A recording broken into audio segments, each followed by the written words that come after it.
Hello everyone, good morning. Welcome to our daily news vlog.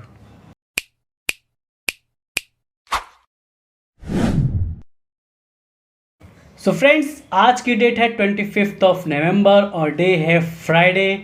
शुरू करने से video please ये अपील करूंगा कि सब्सक्राइब कर लीजिए हमारे चैनल को तारा सितारा व्लॉग्स को for lovely informational and knowledgeable content. So let's start the news with the headlines. तो पहली हेडलाइन है कि कैसे तीखी नोकझोंक हुई गवर्नमेंट एडवोकेट और सुप्रीम कोर्ट जज के बीच में इलेक्शन ऑफिसर को लेकर। तो वहीं दूसरी हेडलाइन है कि कैसे मध्य प्रदेश में आके कांग्रेस की किस्मत थोड़ी सी लड़खड़ाती हुई दिख रही है। So let's see the news in detail. So एक न्यूज़ जो कल पूरे दिन भर छाई रही मीडिया में वो ये थी कि ऋचा चड्ढा ने एक टिप्पणी करी थी गलवान सेज है। ये उन्होंने एक सार्केज़म टाइप का कमेंट किया था जनरल आर्मी के जनरल के उस कमेंट पे कि हम लोग रेडी हैं पीओके को लेने के लिए। सो वहाँ पे ऋचा चड्ढा ने कमेंट किया और कहीं ना कहीं वो ये बताना चाह रही थी कि आप गलवान तो बचा नहीं पा रहे थे चाइना के अगेंस्ट, आप पीओके लेने चाहेंगे। तो ऋचा चड्ढा जी ने माफ़ी तो मांग ली है, बट जो उनकी माफ़ी थी ये बहुत ही फॉर्मल टाइप की थी, ये कोई दिल से निकली हुई माफ़ी नहीं लग रही थी। इसी को लेकर बहुत सारे लोग जो आर्मी ऑफिसर्स भी थे, वेटरन्स भी थे और जो कॉमन पब्लिक है उनको अंदर बहुत ज़्यादा गुस्सा है इस कमेंट को लेकर ऋचा चड्ढा के अगेंस्ट। मैं सिर्फ एक बात कहना चाहूँगा, ये जो ऋचा चड्ढा जैसी एक्ट्रेस हैं ये लोग सिर्फ और सिर्फ पब्लिसिटी की भूखी हैं। इन्होंने गलती करी ये कमेंट करके, इनको नहीं करना चाहिए था। इन लोग को आर्मी का भी नहीं पता है और ये कुछ भी कमेंट कर देती है। इनको लगता है कि मूवीज़ में आने से इनको देश दुनिया की सारी खबर हो चुकी है, ऐसा कुछ नहीं है। बट मैं एज अ कॉमन पब्लिक ये बोलना चाहूँगा कि इनकी तरफ ध्यान मत दीजिए, इनको ज़ीरो पब्लिसिटी दीजिए और हाँ, जब इनकी मूवीज़ आए तो प्लीज़ इनको बताइए कि इन्होंने क्या गलती करी थी। सो स्पोर्ट्स से न्यूज़ ये है कि इंडिया वर्सेस न्यूजीलैंड का आज से ओडीआई मतलब वनडे जो सीरीज़ है वो चालू हो चुकी है। और नाउ मैं ये उम्मीद करूंगा बीसीसीआई से कि ये जो प्रिपरेशन चल रही है, ये जो नेक्स्ट ईयर के वर्ल्ड कप की है उसकी प्रिपरेशन चालू हो गई और जो टीम गठित होगी अब वो उस चीज़ को ध्यान में रखकर ही गठित होगी। जल जीवन मिशन, हर घर में नल पहुंचाना जो पाइप वाला है, आगे आने वाले एक साल में मध्य प्रदेश में आप ये जो मिशन है, ये जो स्कीम है, इसको लेकर आप बहुत सारे न्यूज़ सुनेंगे because election year is on.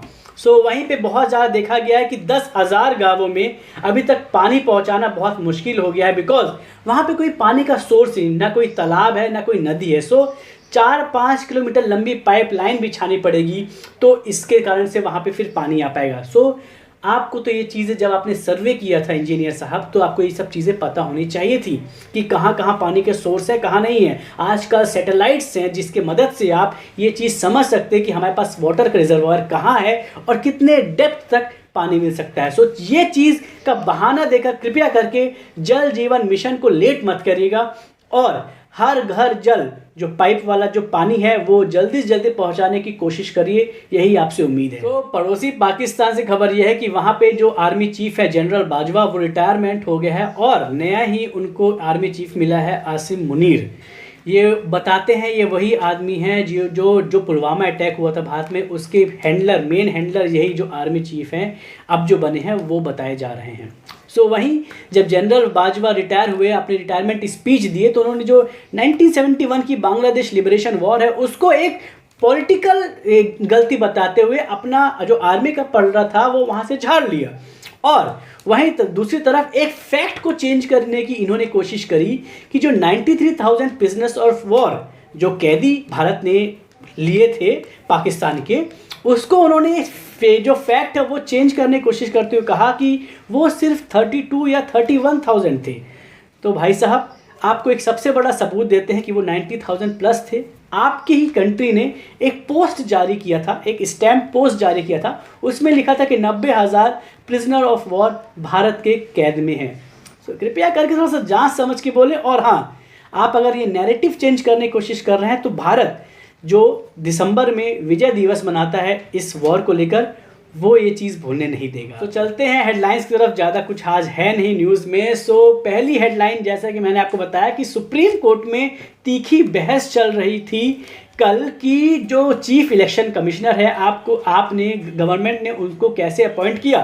सो यहाँ पे बहुत सारी बहस चली कि आप ऐसे कैसे किसी को भी अपॉइंट कर सकते हैं। तो गवर्नमेंट के एडवोकेट जो हैं उन्होंने बोला कि हमारे पास एक डेटाबेस रहता है, हम उसी को लेकर यहाँ पे उनकी कैसी क्वालिफिकेशंस है, उनके क्या यहाँ पे एक्सपीरियंस है, उसके तर्ज पर ही हम लोग 3-4 नाम सेलेक्ट करते हैं, उसमें से एक नया चीफ इलेक्शन कमिश्नर अपॉइंट करते हैं। तो यहाँ पे सुप्रीम कोर्ट ने बोला कि ऐसे कैसे आप कर सकते हैं, हमें भी पूरा प्रोसेस बताएं।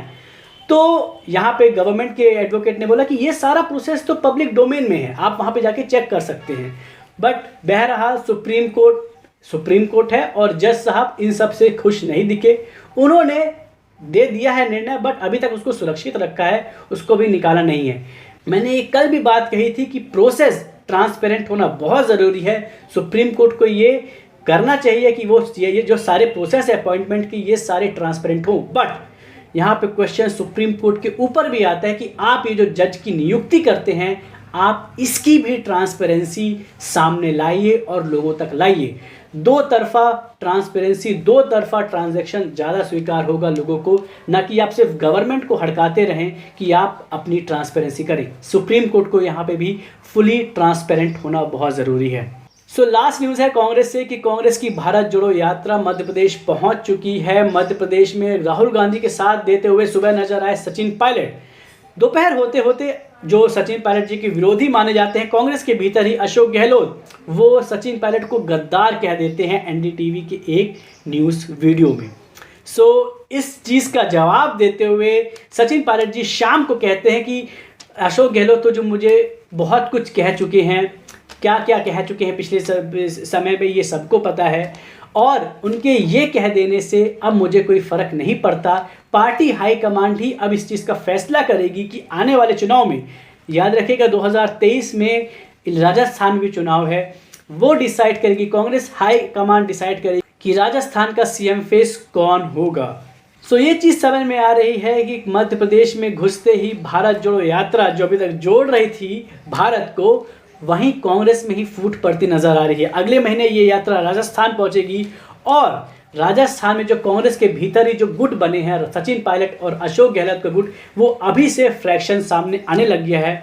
यहाँ पे पार्टी जो हाई कमांड है, जो गांधी परिवार है, मल्लिकार्जुन खड़गे जी भी हैं शायद तक हाई कमांड में, उनको ये चीज़ सुनिश्चित करनी पड़ेगी उनकी पार्टी में कोई फूट ना दिखे, और अगर फूट है भी तो वो लोगों के सामने ना आए। बिकॉज जो दिखता है दोस्तों वही बिकता है, और कांग्रेस में कहीं ना कहीं राजस्थान में ये चीज़ समझ में आ रही है कि वहाँ पे फूट पड़ चुकी है।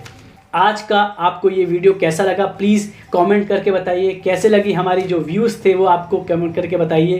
प्लीज़ लाइक करिए हमारी वीडियो को, प्लीज़ शेयर करिए अपने फ्रेंड्स और फैमिली के साथ, और प्लीज़ सब्सक्राइब करिए हमारे चैनल तारा से तारा व्लॉग्स को। मुलाकात होगी कल with this. Thank you so much. नमस्ते।